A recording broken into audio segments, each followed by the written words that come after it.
ከኢትዮጵያ ተገንጥለን ከኤርትራ መዋሃድ እንፈልጋለን ሲሉ ሜጀር ጀነራል ክንፈ ዳኘው መልእክት አስተላለፉ። በጋምቤላ ከተማ የሰዓት እላፊ እንዲታወጅ መንስኤ የሆነው አሳሳቢ ጉዳይ ብዙዎችን እያነጋገረ ነው። የተባበሩት መንግስታት ዋና ጸሐፊ አንቶኒዮ ጉተሬዝ ለኢትዮጵያና ኤርትራ ጥሪ አስተላለፉ። የሰዓቱ አርዕስተ ዜናዎች ናቸው። ቀጥለን ዝርዝሩን እናቀርባለን። ላይክ፣ ሼር፣ ሰብስክራይብ እያደረጋችሁ እንድትከታተሉን በአክብሮት እንጋብዛለን።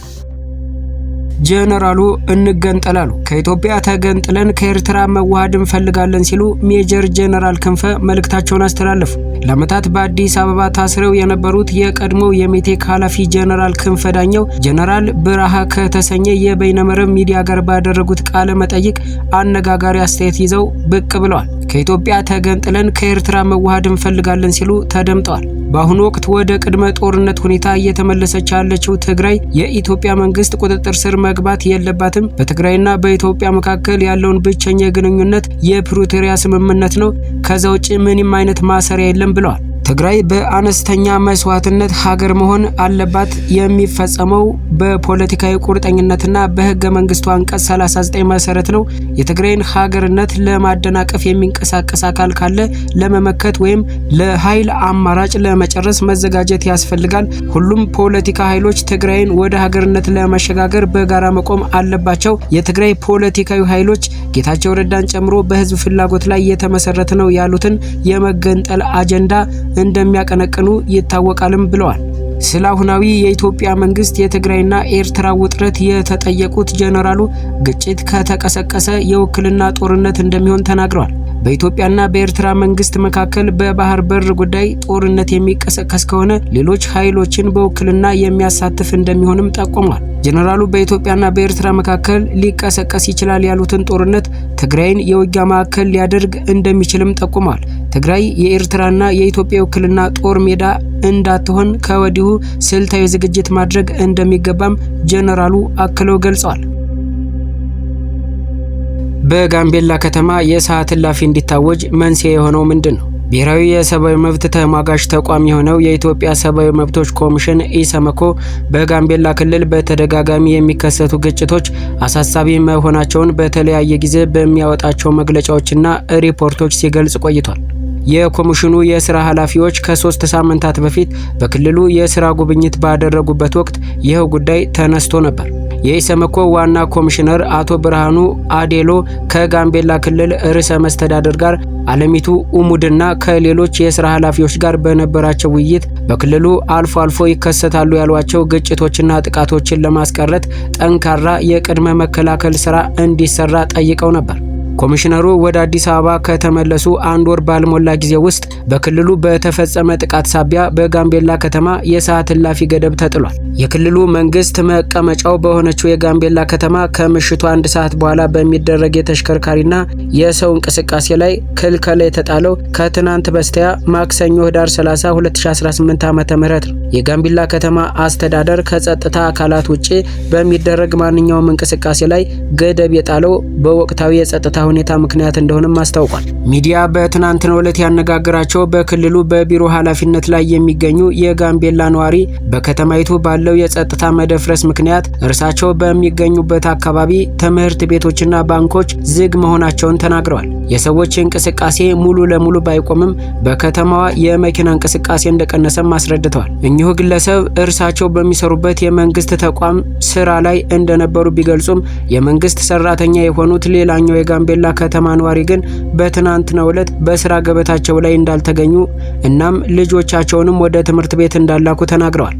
ልጆቼ ትምህርት ቤት አልሄዱም፣ ሰው ይፈራል፣ ልጆቹንም አይልክም፣ ማታም ጥንቃቄ አድርጉ፣ ልጆቻችሁን ያዙ ተብሎ በተለያየ ቋንቋ በይፋ በድምጽ ማጉያ ሲነገር ነበር ይላሉ። እኚሁ ነዋሪ ረፋድ ላይ ወደ መሃል ከተማ ሞባይል ስልክ ለመግዛት በሄዱበት ወቅት ባንኮችና የኤሌክትሮኒክስ ሱቆች ዝግ ሆነው መመልከታቸውንም ጠቅሰዋል። በሰዓቱም ሱቆች ተዘግተው እንደነበርና እሳቸውም የፈለጉትን ሳያገኙ መመለሳቸውን፣ ገንዘብ ለማውጣትም ወደ ባንክ ሲያቀኑ ባንኮች መዘጋታቸውንም እንደታዘቡ አስረድተዋል።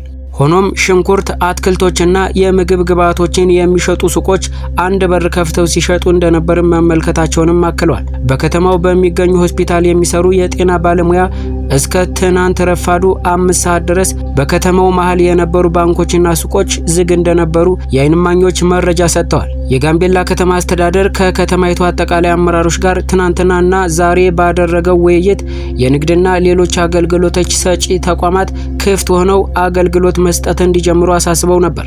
በትናንትናው ውይይት ሁሉም የመንግስት ሰራተኞች ወደ መደበኛ ስራቸው እንዲመለሱ ውሳኔ መተላለፉን የከተማይቱ ኮሚኒኬሽን ጉዳይ ጽሕፈት ቤት ገልጿል። በዛሬው ዕለት የተወሰነ የሰዎች እንቅስቃሴ መኖሩን ለሚዲያ የተናገሩት የመንግስት ሰራተኛ የሆኑት የከተማዋ ነዋሪ፣ ሆኖም እርሳቸው የሄዱበት በአቅራቢያቸው የሚገኝ ባንክ አሁንም ዝግ እንደሆነና ልጆቻቸውንም ዛሬም ወደ ትምህርት ቤት አለመላካቸውንም ገልጸዋል። በከተማይቱ የክልሉና የፌዴራል ፖሊስ አባላት ተሰማርተው መመልከታቸውንም አስረድተዋል። በጋምቤላ ከተማ ባለፉት ቀናት ለተከሰተው የጸጥታ መደፍረስ ምክንያት የሆነው ከትናንት በስቲያ ማክሰኞ ምሽት በከተማው ቀበሌ 03 ኢትዮ ቴሌኮም በሚገኝ አካባቢ የተፈጠረ ክስተት እንደሆነ ስማቸው እንዲጠቀስ ያልፈለጉ አንድ የከተማይቱ የፖሊስ መምሪያ ኃላፊ ለሚዲያ ተናግረዋል። በዚህ ዕለት አንድ ግለሰብ በሁለት ሰዎች ላይ በሽጉጥ ጉዳት ካደረሰ በኋላ የአንደኛው ሕይወት ማለፉንና ሌላኛው ሕክምና እየተደረገለት እንደሚገኝ አስረድተዋል። ጉዳት ያደረሰው ግለሰብ ሮጦ ማምለጡን የገለጹት ኃላፊው በቁጥጥር ስር ለማዋል ክትትል እየተደረገ መሆኑንም ገልጸዋል። የፖሊስ ኃላፊው ለዚህ ክስተት መነሻ ሳይሆን አይቀርም የሚሉት ባለፈው እሁድ ከኢታንግ ወረዳ ወደ ጋምቤላ 16 ሰዎችን አሳፍሮ ሲጓዝ የነበረው አውቶቡስ ላይ የደረሰው ጥቃት ነው ይላሉ።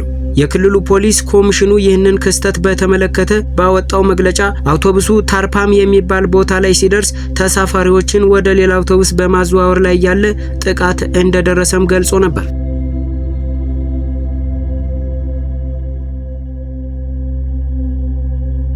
የተባበሩት መንግስታት ዋና ጸሐፊ አንቶኒዮ ጉተሬዝ ኢትዮጵያና ኤርትራ የአልጀሲራን የድንበር ስምምነት እንዲያከብሩ ጥሪ ያቀረቡ። አንቶኒዮ ጉተሬዝ ይህንን ጥሪ ያስተላለፉት በኢትዮጵያና ኤርትራ መካከል ግጭት እንዲቆምና ዘላቂ ሰላም እንዲሰፍን የተፈረመው የአልጀሲራ ስምምነት 25 ዓመቱን መያዙን በማስመልከት ባስተላለፉት መልእክት ነው። ዋና ጸሐፊው በሁለቱ ሀገራት መካከል እንደ አዲስ እያገረሸ ያለው ውጥረት ለቀጠናው የሰላም ሁኔታ አደገኛ መሆኑን በማስታወስ ኢትዮጵያና ኤርትራ በአልጀሲራ ስምምነት የገቡትን የድንበር ቃል ኪዳን እንዲያከብሩ አሳስበዋል። በዋና ጸሐፊው ቃል አቀባይ ስቴፋኒ ዱቻሪች በኩል የወጣው መግለጫ ዛሬ በኢትዮጵያና ኤርትራ መካከል የነበረውን የድንበር ግጭት በይፋ ያስቆመውና በሁለቱ ጎረቤታማ ሀገራት መካከል ሰላማዊ ግንኙነት እንዲኖር ያስቻለው የአልጀሲራ የሰላም ስምምነት የተፈረመበት ወሳኝ ቀን ነው ሲል ቀኑን አስታውሷል። በመሆኑም በስምምነቱ መሰረት ኢትዮጵያና ኤርትራ በመካከላቸው ያለውን የድንበር ግጭት በዘላቂነት ለመፍታትና ዘላቂ ሰላምን ለማስፈን የሁለቱን ሀገራት ሉዓላዊነትና የግዛት አንድነት እንዲያከብሩ የሚያዘውን የሰላም ስምምነት ቃል እንዲያከብሩና ለዚህም ቁርጠኛ መሆናቸውን በድጋሚ እንዲያረጋግጡ ዋና ጸሐፊው ጥሪ አቅርበዋል። በዚህ ረገድ ለጋራ ተጠቃሚነትና እድገት ሲባል ኢትዮጵያና ኤርትራ ከ7 ዓመት በፊት የጀመሩትን ሰላማዊ ግንኙነትና ኢኮኖሚያዊ ትብብር እንዲያስቀጥሉና ከቀጠናዊው ዓለም አቀፍ ማህበረሰብ ጋር መስራታቸውን እንዲቀጥሉ ዋና ጸሐፊው በአጽንኦት አሳስበዋል። ለዚህም የተባበሩት መንግስታት ያለሰለሰ ጥረት እንደማይለያቸውና ሁሌም ከጎናቸው መሆናቸውን ዋና ጸሐፊው አንቶኒዮ ጉተሬዝ ዛሬ ባስተላለፉት መልእክት ጥሪ አቅርበዋል።